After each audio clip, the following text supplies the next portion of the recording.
openly preterm.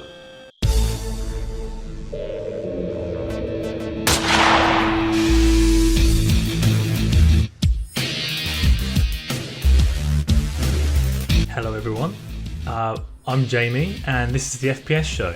It's a show where I drink beer and talk about games for a bit to you. And this episode is going to be a bit different to what the format's going to be in the future.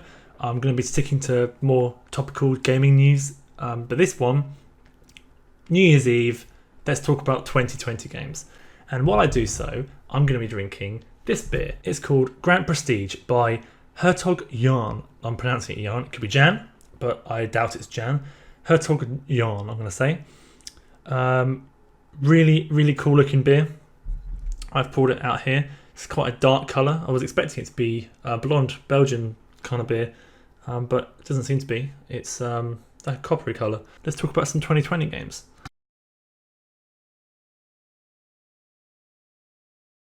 Next gen consoles come out next season, next holiday season even.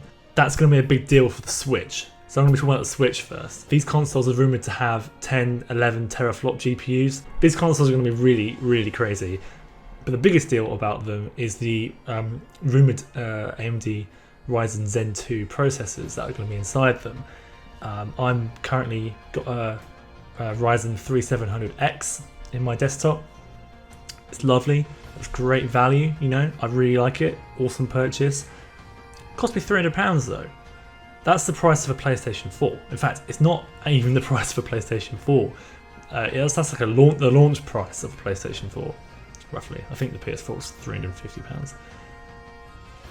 That's crazy. So if they've got that in there, and they've got a 10, 11-ish teraflop GPU, which an equivalent GPU would be an RTX 2080, we're talking massive value if that's all true. No doubt the consoles will cost more to compensate, I'm sure, but not that much more. You know, it's not going to be £1,000. I doubt it anyway. Then again, iPhones are £1,000. People are really weird with money. People get really funny about the idea of a £600 console, but then they'll spend loads of money on an iPhone. I don't really get it. I digress. Nintendo Switch needs to do something big to stay relevant. Obviously, it's a handheld, mainly in my eyes. So it's not direct competition to these consoles, but I do feel like we're going to be seeing some really cool worlds with this new CPU in these consoles. Worlds that are not going to be possible on the small CPU of the Switch, and so they need to bring creativity and big IPs out to compensate for that. I'm not ignoring the fact that this is the handheld. I appreciate that there is people like me who will be buying games on the Switch purely because of the handheld aspect too, because I love it. But let's have a quick look at this is the headliners. We'll have a look at the headliners for the Nintendo Switch next year. So we've got Animal Crossing, comes out apparently the 20th of March. Animal Crossing, massive, you know, it's going to be really successful. There's not going to be any other game out probably around that time. There's no other game in that Animal Crossing sphere that will be competing with it. It's Animal Crossing. People will buy Animal Crossing. It's on the Switch. It's going to do really well. Then things get a bit funny for the rest of the year because we haven't got much. The only big notable IP we've got left is Xenoblade Chronicles Definitive Edition, which is going to be really good. We know it's good. It's a remake. I'm really excited for it. I really enjoyed Xenoblade Chronicles 2, and I never got to play the original. Sold the Wii before Xenoblade Chronicles 1 came out, and I never had a new 3DS, so really excited for that. Also looks beautiful, you know, all good, but it's a remake. It's not like it's not only a remake, but it's also a remake of a pretty niche franchise. So I don't see that going crazy, you know. I would love to be proven wrong. You know, we've got like ports, Doom Eternal, Persona 5 Scramble, Darksiders Genesis, Tokyo Mirage Sessions, all good games. You know, solid, good games. None of those are groundbreaking, and they're ports. Okay, so what else we got for 2020 for Switch? Well, Bayonetta 3, absolutely not confirmed for 2020. I don't think it will come out in 2020. I'm thinking 2021. We've got Pikmin which was mentioned many years ago by Miyamoto, the fabled Pikmin 4. That seems to be a real thing. Some people thought it was Hey Pikmin, but it seems like it's just Pikmin 1. Pikmin 4. The Pikmin 4. But who knows? I don't think you can actually really call that. From what I can tell, that is it in terms of big games. You've got like Brain Training as well, but that's like a whole different market. I cannot put that in there. Oh, and Shin Megami Tensei 5. So potentially a bit of a rough year for the Switch next year. I'm really hoping they announce stuff. Obviously, Super Smash Bros. Is going to be awesome. Got that 5th DLC character going to be announced. And then we've got even more DLC that has been confirmed that will no doubt be coming out next year. So Smash does a fantastic job of hiding some of the holes in the release schedule for the Switch. But there's only so much it can do, right? And they release them relatively far and few, 5 characters in a year. It's not enough to sustain a year. So it's going to be interesting for Switch. I'm going to move over to the PS4 now. Obviously, it's got all the multi-plat stuff. I feel like I should put multi-platform games in a different section though, because it's difficult. Because obviously the Switch hasn't got all these games, so I kind of want to include it in the PS4 section. But obviously these games are going to be on PC and Xbox as well. And I play games on PC, so there's Cyberpunk coming out next year, coming out in April, and that can't be understated. Cyberpunk is going to be fantastic. That's my most anticipated game for a very long time. Ever since I've played The Witcher, finished all the expansions, etc., I've been absolutely just beyond belief excited for the next game that CD Projekt Red want to make. We've got The Last of Us 2, obviously going to be great. It's Naughty Dog, great developers. The game looks fantastic. We know about Last of Us 2. It's going to be awesome. And then we've got Ghosts of Tsushima. Sorry about that. And that little game called Final Fantasy VII Remake, which it's currently exclusive to PlayStation 4. I feel like it's probably going to come to PC as well, but at the moment it's just on PlayStation 4. So we've got that's some really crazy games. Doom Eternal, I'm not going to ignore that for this. It's on the Switch as well. It's on Xbox, it's on PC. This is obviously going to be more important than the Switch version, for sure. Game got delayed. Game looks absolutely awesome. I'll be playing it on PC. I can't wait. Resident Evil 3 remake. It looks so good with the what's it called? I'm gonna have to look that up. Resistance, of course. Resident Evil Resistance. So that is great, but it's not exclusive, but still. Again, here's another game that I forgot about, Predator Hunting Grounds. Random, came out of nowhere. The concept of a online Predator game, asymmetric multiplayer, is amazing. Like that, this could be a sleeper hit. No one's talking about this game. This could be amazing. If they pull it off, this game will be really, really, really fun. The Avengers game, coming out in May. Another huge game, not exclusive, but it's not on Switch, It's going to be big budget. I'm personally not interested in it. I think it kind of looks a bit generic at the moment. I'm also on the side of people not liking what the characters' faces look like. Could be cool. Crystal Dynamics, they make good games. Dying Light 2, another cool looking game. Wild, not exclusive again, so say that we want. And then what else do we have? Watch Dogs, which might not actually come out in 2020. It's still TBC, but Watch Dogs looks awesome. Set in London. The whole mechanic of being able to choose different characters and having what looks like some sort of soft permadeath. I'm all in. It gives me Zombie U vibes. Sets in London, you can change to different characters, has a weird permadeath kind of vibe to it. Man, going back to Resident Evil 3, I really, really hope that Resistance is going to be like the multiplayer mode on Zombie U. That was such a good idea. For those not familiar with Zombie U's multiplayer mode, which you probably won't be because not many people got that game, it's a asymmetrical couch game where one player has the screen and is shooting zombies in the first person mode in an arena, and the other player is on the Wii U tablet screen, the gamepad, and is basically placing zombies and trying to tactically kill the other player, and the player is trying to get points, and the zombie master or something is trying to kill the player a certain number of times. Fantastic, such a good idea, but it was obviously kind of tacked on because they were like, well, we have the gamepad, we should probably do more of it. I hope Resident Evil with Resistance is like that, where one player's Nemesis.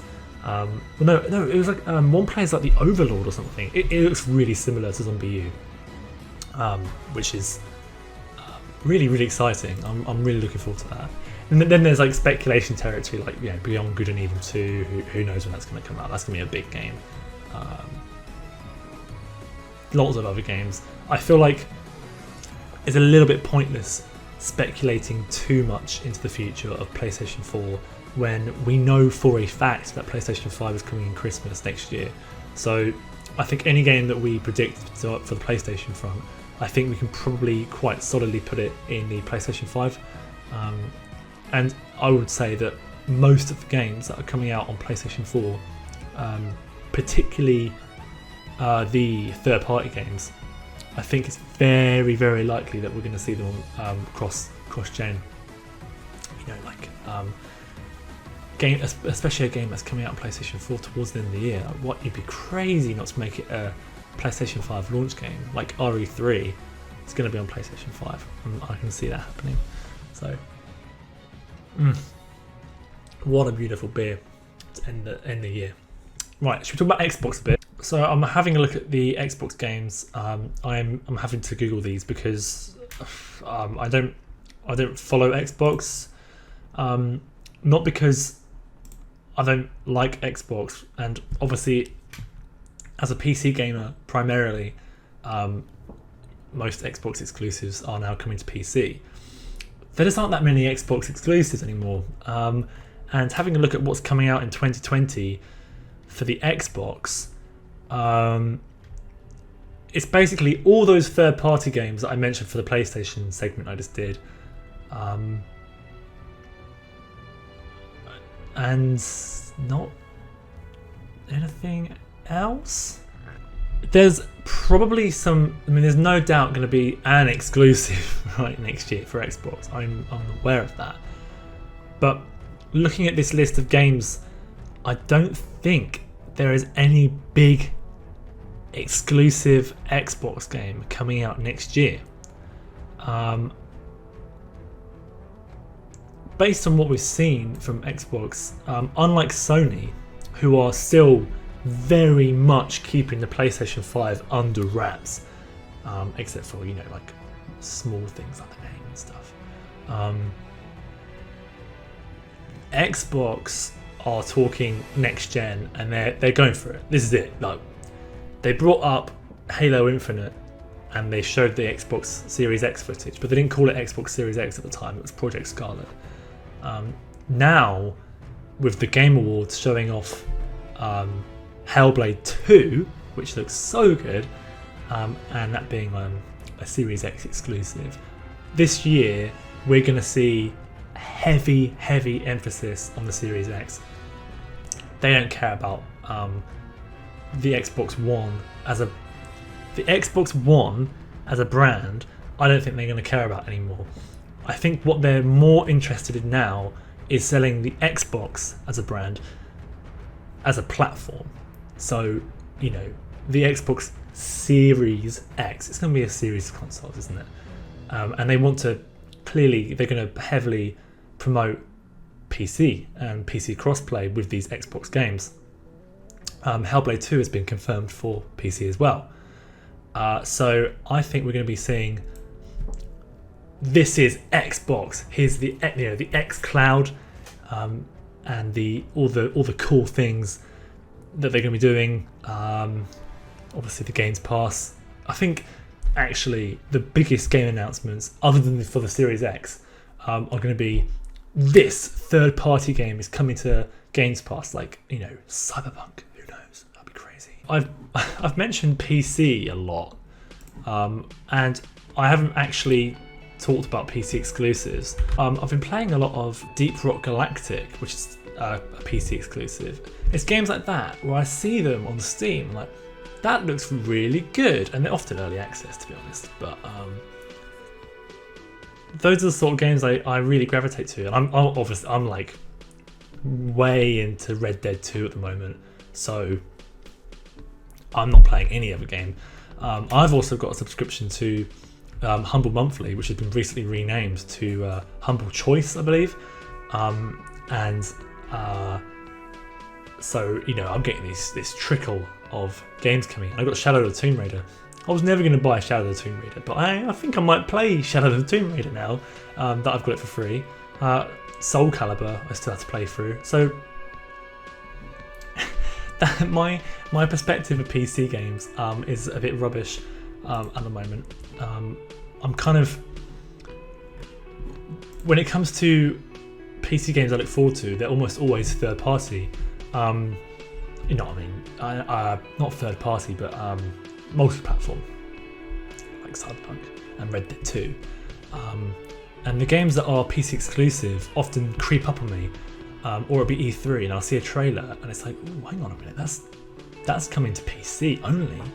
That looks sick. There's a game that was announced 2 years ago at E3 which isn't out yet. I can't remember the name of it.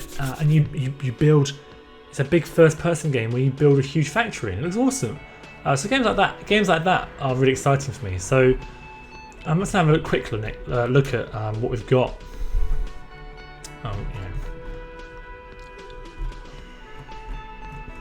I'm looking at this list. It's not a whole lot of. I think this is definitely worth mentioning. Mountain Blade 2 Bannerlord. I'm really looking forward to that. It's coming out in March. I've been looking forward to that for quite a long time. That's actually quite a big budget PC exclusive, so that's going to be really good. I'm looking forward to that. I haven't played the first one, so that's going to be interesting. And then VR games as well. You know what? I think it's already out.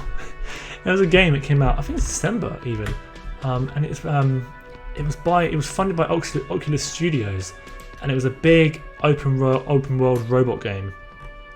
Where did that go?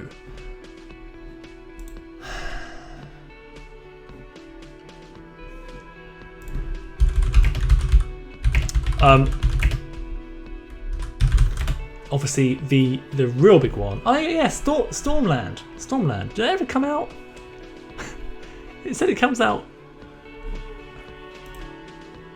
I haven't seen any hype for that. When I saw that first announced, that was really cool. Where did it go? I'm just searching the Oculus store right now. You can buy it. It has reviews.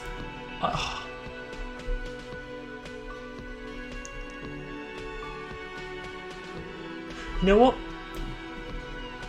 That's really interesting. I actually have not. I did not realise this game was out, and I was so excited for this game when I first saw it announced. Look forward to an opening beta video of me playing this. This is awesome. If I can run it. What are the... yes, recommended. 1080, okay, well, we'll see about that. Oh, cool. Okay, well, I'll be playing that, I guess. I feel like it came out next year, but I guess it's already out. I think it came out a few weeks ago, to be honest. But yeah, Half-Life Alyx is the big VR game that's coming out next year, which looks awesome. If you haven't seen the trailer, I'm sure you have, but watch it. Half-Life Alyx, ooh, looks so good. Oh, Kerbal Space Program 2, that's the thing. Oh yeah, Death Stranding is coming to PC. How interesting. Yeah, I forgot about that. Well, yeah. So my main summary for PC games is just like, really good third-party games, which is fine by me. So thank you very much for watching this video, and thank you very much for sticking to the end. I'm going to talk to you a little bit about this beer now. Let's have a look at this, shall we? So you can see the sort of colour of the beer. It's quite dark. It's not a porter. This is like a, you can't, the lighting in this room makes it look like it's a stout kind of colour. It's not. It's kind of like a really dark copper. For those who don't watch Sandbox, which is okay, but I recommend you watch it. It's a great podcast. I brew for my life. That's what I do. That's how I make money. So I've been doing it for a year and a month. I've been a brewer, so I have somewhat got expertise behind me. But you know, I'm sure there's people who are far better at tasting and stuff. But I'd like to get better at it because I like beer. Would you believe it? So on this website called Beerwolf. It's giving me a little description because the bottle itself it's in a different language. It's probably Belgium. Oh no, it's from the Netherlands. It's in Dutch. Yeah, so I'm getting, let's see.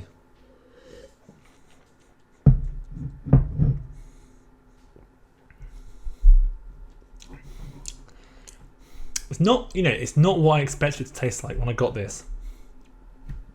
Usually with 10% beers like this, you get like intense richness, like caramel. It's not that. This is clearly a European style beer, you know, like a Dunkel. According to this website I'm on, it's actually a barley wine, but I wouldn't describe it as a barley wine. This is just a strong wine, strong beer. It hasn't got the kind of viscous consistency that a barley wine usually has with it. I mean, clearly it's strong enough to be a barley wine, but to me, it's not as exciting as expecting it to be, I have to say. It's got a sharpness to it, but it's fruity. Like I said, like I've mentioned already previously in the video, the high alcohol percentage is actually masked quite well, I suspect, by the acidity which is in here.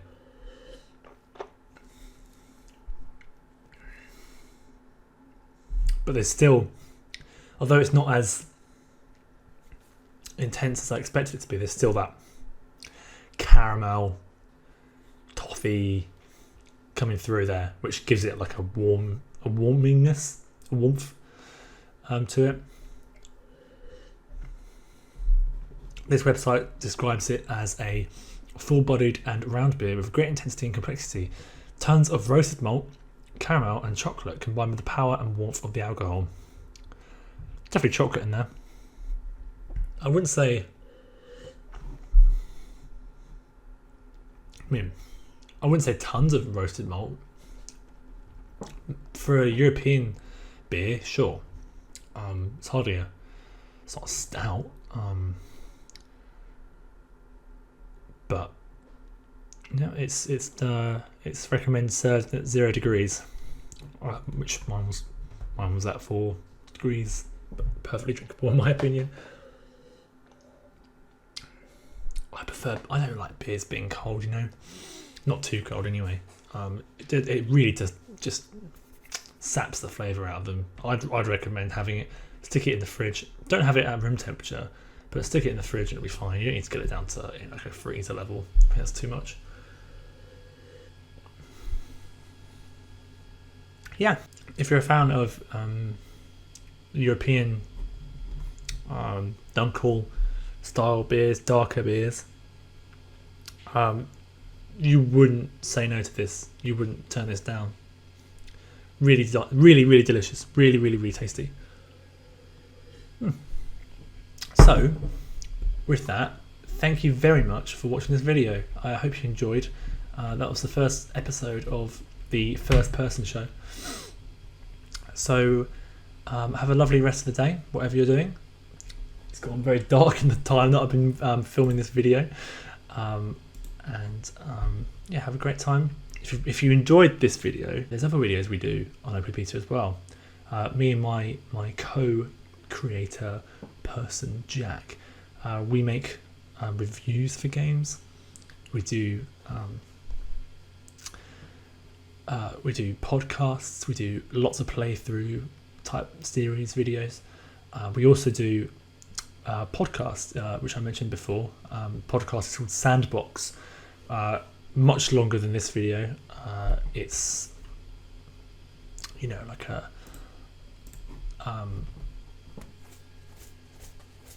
the shows tend to be an hour to 2 hours long. Probably like a dense podcast sort of thing, where me and Jack discuss all sorts. It's called Sandbox because we talk about everything.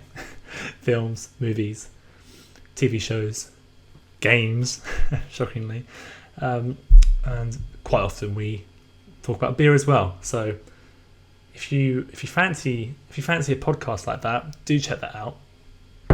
And this is where I say goodbye to you. Thank you very much. Please like and subscribe if you enjoyed the content. And I'll see you later, yeah?